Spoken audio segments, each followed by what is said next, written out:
नमस्कार, I welcome you back to my YouTube channel that is geopolitics by Mayank. एक और बड़ा ग्लोबल ट्रेड डील और इस बार पार्टनर है New Zealand. That is right, India and New Zealand ने एक फ्री ट्रेड एग्रीमेंट साइन कर लिया है।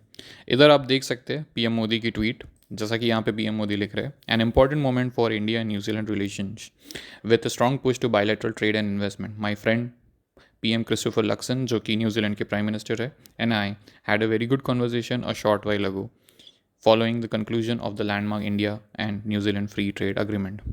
Now, इंडिया ने इस साल में ऑलरेडी यूके और ओमान के साथ एक फ्री ट्रेड एग्रीमेंट साइन कर लिया है, और न्यूजीलैंड के साथ ये जो फ्री ट्रेड एग्रीमेंट साइन किया है इंडिया ने, ये एक बहुत ही हिस्टोरिक अकम्पलिशमेंट है। और ये सिर्फ एक इकोनॉमिक डील ही नहीं, बल्कि इंडिया के फॉरेन पॉलिसी और इंडो पैसिफिक स्ट्रेटेजी का एक इम्पॉर्टेंट पिलर भी बन सकता है। Now I am pretty sure आपको फ्री ट्रेड एग्रीमेंट का एक बहुत ही डीप बैकग्राउंड पता ही होगा। नाउ इस ट्रेड डील की वजह से दोनों कंट्रीज़ के बीच में जो ट्रेड बैरियर्स है वो कम होगा, इसमें टैरिफ भी रिड्यूस होंगे, सर्विसेज ओपन होगी, इन्वेस्टमेंट बढ़ेगी और लोगों के लिए अपॉर्चुनिटीज़ भी क्रिएट होगी। नाउ इंडिया और न्यूजीलैंड का एफटीए इसीलिए स्पेशल है क्योंकि ये ट्रेड डील जो है ये सिर्फ 9 मंथ्स में नेगोशिएट हुई है, जो इंडिया के लिए काफ़ी फास्ट है। But at the same time ये डील इंडिया ने अपने टर्म्स में साइन की है। Now New Zealand had a massive dairy, जैसे कि इंडिया के लिए एग्रीकल्चरल, फार्मा, आईटी सर्विसेज ये ट्रेड के कोर कंपोनेंट्स है, वैसे ही न्यूजीलैंड के लिए dairy is one of their core components. Now आप लोगों के माइंड में ये सवाल तो ज़रूर आ रहा होगा, देन क्या इंडिया ने अपना डेयरी मार्केट का एक्सेस ओपन किया? बिल्कुल नहीं। एंड वही इस ट्रेड डील की बहुत बड़ी हाईलाइट है। जैसा मैं आपको कुछ आर्टिकल्स भी दिखाता हूँ जहाँ पे जो न्यूजीलैंड के जो फॉरेन मिनिस्टर्स हैं, अपोजिशन पार्टी है, they are literally screwing up this deal, saying कि India, why did New Zealand sign this deal, because ये डील काफ़ी वन साइडेड है towards India. But I, as an Indian, I feel really proud and I think Piyush Goyal जो कि commerce minister है and their team have done a phenomenal job, I would say. और ये India की एक और स्टेप है टूवर्ड्स ट्रस्टेड पार्टनर के साथ एक डीपर एंगेजमेंट की तरफ।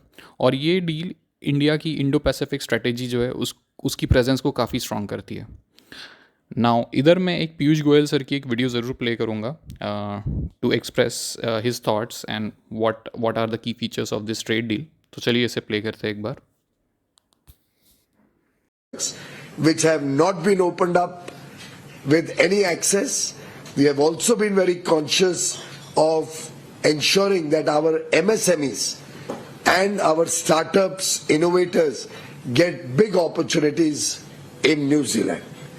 It's a win-win agreement, and I can assure the people of India that under Prime Minister Narendra Modi's very, very focused approach and guidance towards making India a greater player on the world stage, making now आपने अब Piyush Goyal sir की बातों को सुन लिया, तो एक की points भी डिस्कस कर लेते हैं on India New Zealand free trade agreement. Now मुझे इंटरनेट पे एक बहुत ही अच्छा एक इंसाइटफुल इन्फोग्राफ मिला है, जो टाइम्स ऑफ इंडिया की वेबसाइट पे ही, जो इस डील के एस्पेक्ट्स को काफ़ी अच्छी तरीके से हाईलाइट करता है। नाउ इंडिया न्यूजीलैंड का ट्रेड पैक्ट जो है उसमें majority of India and New Zealand के जो गुड्स है उसमें एक इंपोर्ट एंड एक्सपोर्ट आइटम्स में क्या क्या फॉर्मुलेट होता है, that is drugs, petrochemical, cotton fabrics, motor vehicles, readymade garment and to an extent let's say dairy, जिसमें से न्यूजीलैंड हमें एक्सपोर्ट करता है fresh fruit, iron steel, wood products, coal, coke, raw wool and dairy products.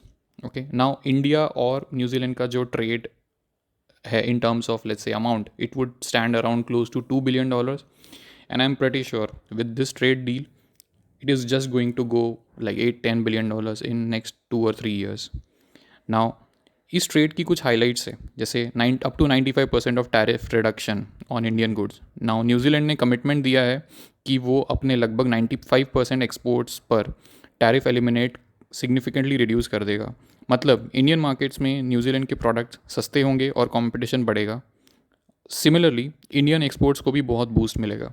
Now India के लिए biggest gain है in textiles, engineering goods, pharmaceutical, sea food, IT and professional services. इस sector को zero duty या low duty access New Zealand की market में मिलता है।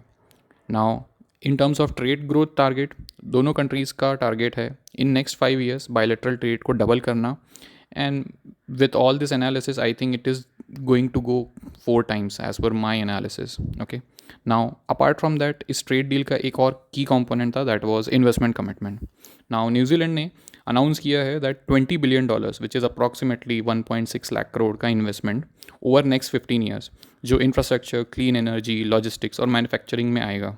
Apart from that, students and professional के लिए भी मोबिलिटी काफ़ी आसान हो गई है. लाइक इंडियन स्टूडेंट्स के लिए पोस्ट वर्क वीज़ाज़, प्रोफेशनल के लिए easier mobility pathways, youth work and holiday visa programme, ये इंडियन यूथ के लिए काफ़ी इंपॉर्टेंट है. एंड इसी के अराउंड अगर आप कुछ आर्टिकल्स पढ़ेंगे तो न्यूजीलैंड की opposition party and for that matter foreign minister of New Zealand इस इंडियन स्टूडेंट एंड प्रोफेशनल की मोबिलिटी जो है उसके अराउंड काफ़ी अपोज कर रहे हैं.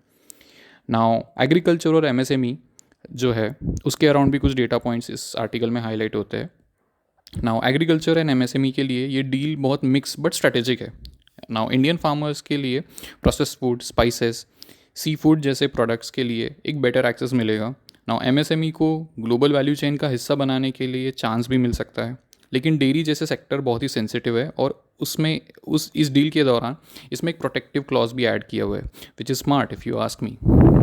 नाउ इसका एक ग्लोबल एंड स्ट्रेटेजिक एंगल भी है. लाइक इस एफ टी ए को अगर हम डायमेंशनली स्टडी करें तो एक चाइना सेंट्रिक सप्लाई चेन को डाइवर्सिफाई कर रहा है this trade deal. Plus trusted democracies के साथ ट्रेड बढ़ रहा है. Like as you know, India is a democracy, New Zealand is also a democracy. Similarly Indo Pacific region में इकोनॉमिक फुटप्रिंट स्ट्रॉन्ग कर रहा है. आई एम प्रिटी श्योर इस डील के बाद में नाउ ट्रम्प भी बहुत प्रेशर में होंगे और जो कंपनीज़ यूएस के हैं वो ट्रम्प के ऊपर काफ़ी प्रेशर बना रहे होंगे. As you know, India is mostly a consumption driven market और सबको इस बिगर पाई का हिस्सा बनना है. तो I would be pretty interested if you personally ask me कि ट्रम्प इस चीज़ को कैसे रिएक्ट करते हैं, स्पेशली जब इंडिया ने ओमान के साथ भी अपनी ट्रेड डील साइन कर लिया and immediately after few days India ने न्यूजीलैंड के साथ भी अपनी ट्रेड डील साइन कर ली है. नाउ इंडिया जैसे कंट्री के साथ एफटीए अगर हम लोग देखें तो इंडिया काफ़ी रूल बेस्ड ऑर्डर वाली इमेज को स्ट्रेंथन करता है. क्वाड और इंडो पैसिफिक का कॉपरेशन को भी डायरेक्टली सपोर्ट करता है. As you know, Australia is the nearest quad member for New Zealand. So I think कहीं ना कहीं New Zealand will also feel kind of a backbone in terms of let's say quad. और China की जो dominance है इन terms of Indo Pacific strategy, उसमें भी काफ़ी मदद मिलती है न्यूजीलैंड को. नाउ इसके लॉन्ग टर्म बेनिफिट और अगर हम लोग चैलेंजेस को अगर स्टडी करते हैं तो ऑब्वियसली एक्सपोर्ट में ट्रमेंडस ग्रोथ आ सकती है. And this is important considering जो टैरिफ्स यूएस ने इम्पोज किए हुए हैं. तो आई थिंक इंडिया को कहीं ना कहीं ऑल्टरनेट मार्केट सर्च आउट करना बहुत ज़रूरी था. इससे नई जॉब्स भी क्रिएट होगी, that is direct and indirect. Plus student and professional के लिए एक नया मार्केट रहेगा. जैसा कि आप जानते हैं कि इंडियन स्टूडेंट की favourite destination for studies was US and Canada, but now India को एक नया मार्केट मिल सकता है. प्लस इसमें इसकी वजह से फॉरेन इन्वेस्टमेंट इन्फ्लोज भी आ सकता है. नाउ इस दरमियान कुछ चैलेंजेस ज़रूर आ सकते हैं, जैसे कि डोमेस्टिक इंडस्ट्रीज़ को एक कंपटीशन फेस करना पड़ सकता है, स्पेशली तब जब न्यूजीलैंड के जो प्रोडक्ट्स है वो 95% टैरिफ फ्री रेट्स पे इंडिया में अवेलेबल हो गए. तो I think this is a healthy competition and it is mostly welcome in terms of this free trade agreement. Now इस ट्रेड डील के फाइनल एनालिसिस एंड कंक्लूजन पे अगर आए हम लोग, तो ओवरऑल देखा जाए तो इंडिया और न्यूजीलैंड की जो फ्री ट्रेड एग्रीमेंट है ये लगती तो है balance, but it's little oriented toward India. ये सिर्फ एक ट्रेड डील नहीं बट नंबर्स का भी गेम है, बल्कि इंडिया के लॉन्ग टर्म इकोनॉमिक और स्ट्रेटेजिक विजन का भी पार्ट है. अब असली टेस्ट तब होगा जब इसका इम्प्लीमेंटेशन सही से होगा. अगर इस ट्रेड डील को प्रॉपरली एग्जीक्यूट किया गया तो ये इंडिया के exporters, students, young professional, engineers, workers के लिए एक बहुत ही रियल गेम चेंजर बन सकता है. आपका इस बारे में क्या सोचना है? Definitely let me know in the comment section. इस टॉपिक पे मैं एक क्लोज आई बनाए रखा हूँ. अगर इसके अराउंड कोई भी अपडेट या इसके अराउंड कोई भी अपडेट आता है तो I definitely keep you guys posted. अगर आप अब तक इस वीडियो के अंत तक बने हुए हैं तो I would request you to like, share and subscribe to my YouTube channel. Thank you for listening and have a good day.